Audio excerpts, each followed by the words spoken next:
آج مغروروں نے انسانیت کا بیڑا غرق کر دیا. آج عہدے داروں نے انسانوں کو خودکشی کرنے پر مجبور کر دیا. بڑے افسوس کے ساتھ، بڑے دکھ کے ساتھ میں آپ حضرات کی خدمت میں یہ واقعہ سنانے جا رہا ہوں.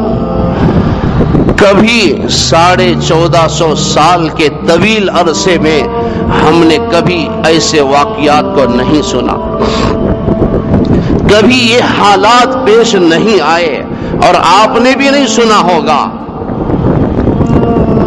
4 دن پہلے ہمارے اس ملک میں ایک ایسا واقعہ پیش آیا جس واقعے کو بیان کرتے ہوئے بھی میں شرم محسوس کر رہا ہوں، مجھے تکلیف ہو رہی ہے، بڑے افسوس کے ساتھ کہنا پڑ رہا. اس لیے کہہ رہا ہوں تاکہ آج کے مغروروں اور متکبروں کو کچھ سبق مل جائے، آج کے ظالموں کو کچھ نصیحت حاصل ہو جائے. یو پی کے گنگیرو ایک قصبے کا، ایک دیہات کا قصہ ہے.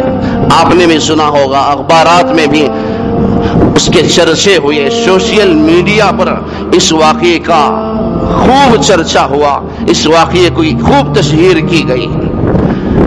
تو یو پی کے ایک گاؤں میں لاک ڈاؤن میں ایک مسجد کے امام صاحب کو نکال دیا گیا. لاک ڈاؤن میں مسجد کے امام صاحب کو مسجد سے خارج کر دیا گیا. اب بیچارے تھے غریب، ان کا ذریعہ معاش ہی اللہ کے گھر کی خدمت تھی، مسجد کے ممبر و محراب کو سنبھالنا. خیر، اللہ کے اس بندے کو جب مسجد سے نکالا گیا، اب وہ کچھ کر بھی نہیں سکتا، اور افسوس ہوتا ہے اس عوام پر. ایسے موقع پر عوام بھی کچھ ان کا ساتھ نہیں دیتی، کوئی ان کو پوچھ کر نہیں دیتا. جب تک امام صاحب ممبر و محراب پر ہوتے ہیں، سلام بھی ہوتا ہے، مصافحہ ہوتا ہے، جیسے ہی نکال دیا جاتا کوئی ان کو پوچھ کر نہیں دیتا. مولانا آپ کی کیا ضرورت ہے، آپ کو کیوں نکالا گیا، کیا واقعہ، کوئی ساتھ نہیں دیتے. کوئی ان کو 10 سال 20 سال ان کے پیچھے نماز پڑھتے ہیں. لوگ اس احسان کو نہیں سمجھتے، کیوں؟ ضمیر مردہ ہو چکا ہوتا ہے، ان کا باطن مردہ ہو چکا ہوتا ہے، ان کو احساس نہیں ہوتا.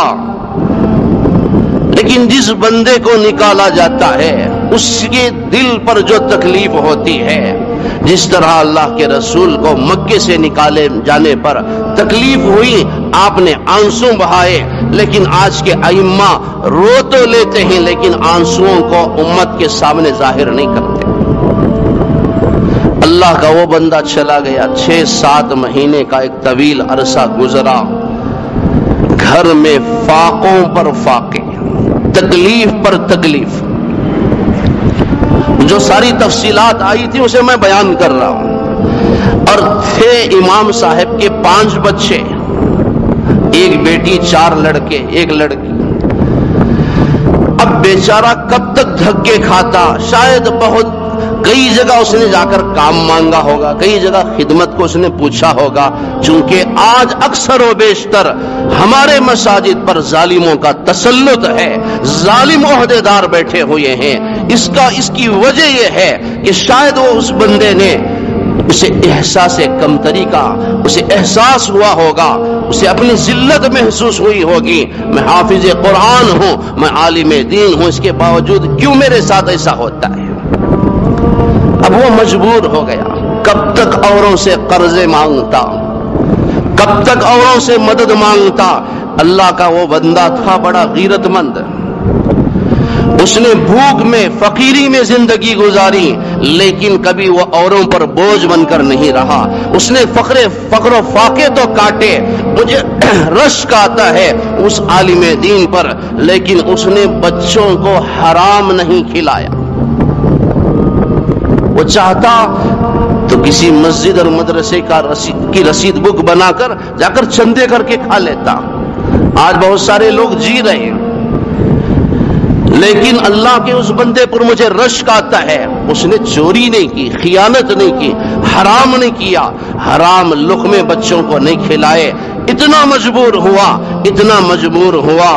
ابھی 4-5 دن پہلے اس نے گھر کے اندر وہ داخل ہوا اور اپنے ان معصوم چھوٹے بچوں کو کچھ پیسے دے کر اس نے دکان کو روانہ کر دیے، جاؤ بچوں فلاں چیزیں خرید کر لاؤ، اور بیوی سے کہا تم جاؤ پڑوس میں روٹی کا آٹا لے کر آؤ۔ بیوی کو ادھر پڑوس میں بھیج دیا، بچوں کو دکان پر بھیج دیا، اور خود اس نے پھانسی کے پندے کو اپنے گلے میں ڈال کر وہ لٹک گیا، خودکشی کرنے پر وہ مجبور ہو گیا۔ اللہ اس بندے کی مغفرت کرے۔ میں یہ نہیں کہتا، ضرور اس نے غلط کیا ہے، خودکشی کرنا حرام ہے۔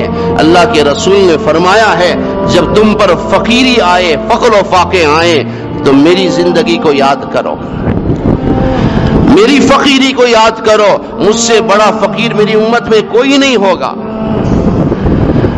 ہم ضرور اس پر افسوس کریں گے کہ اس نے غلط کیا، کرنا نہیں چاہیے تھا، لیکن یہ واقعہ آج کے ظالموں کو سبق دیتا ہے، یہ واقعہ آج کے علماء کو سوچنے پر مجبور کرتا ہے، یہ واقعہ ہندوستان کے مسلمانوں کے سر شرمندگی سے جھکانے پر مجبور کرتا ہے۔ تھو ہے، افسوس ہے تمہاری دولت پر، تمہاری شان و شوکت پر، اللہ کا ایک بندہ مجبور ہو کر خودکشی کر رہا ہے، سارا گاؤں اور محلہ مل کر اس امام کی روزی روٹی کا انتظام نہیں کر سکے، اس امام کی تنخواہ کا انتظام نہیں کر سکے۔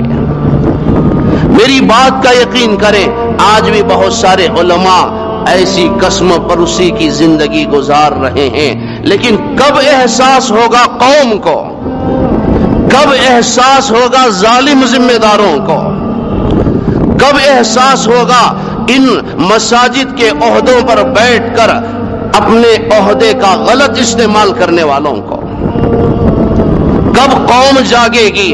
اس قوم پر اللہ کی رحمت کہاں سے آئے گی جو قوم علماء کی بد دعائیں لے کر زندگی گزار رہی ہے؟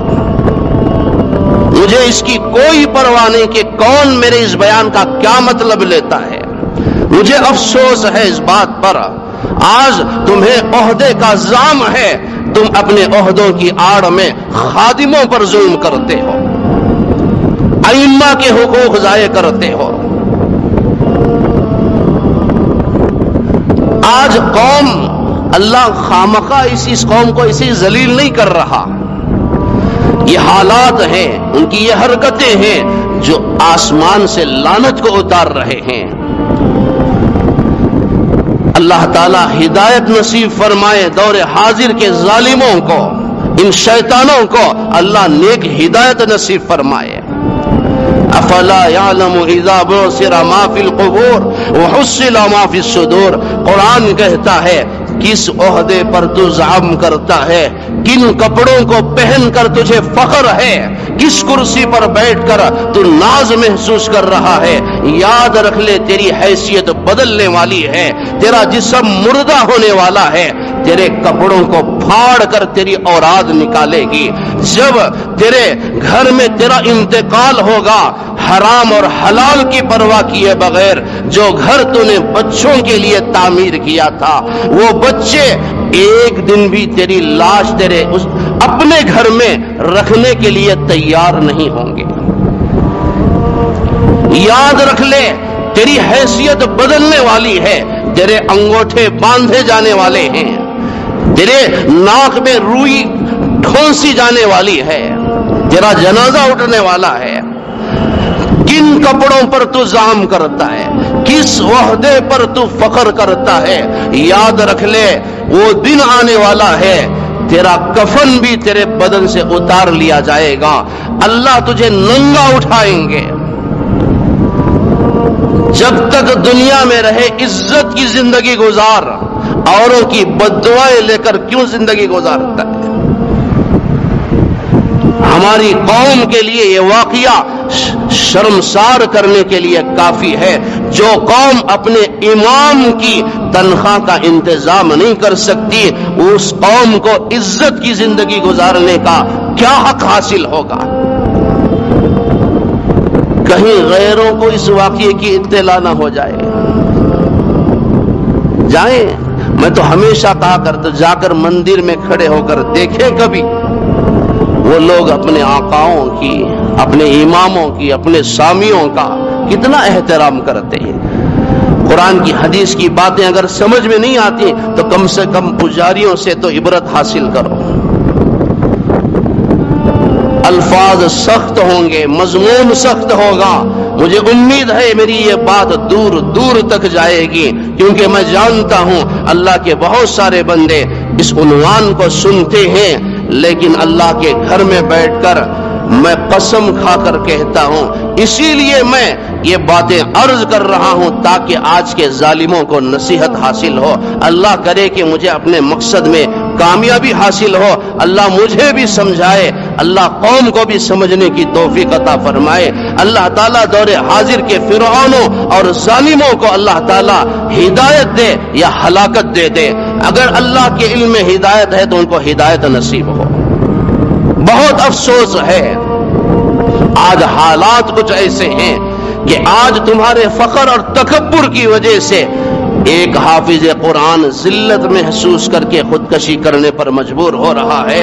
قیامت کے دن ان کے بچوں کے، جب ان کے بچے، اس امام کے معصوم بچے اللہ کے دربار میں فریاد کریں گے تو قوم کیا جواب دے گی؟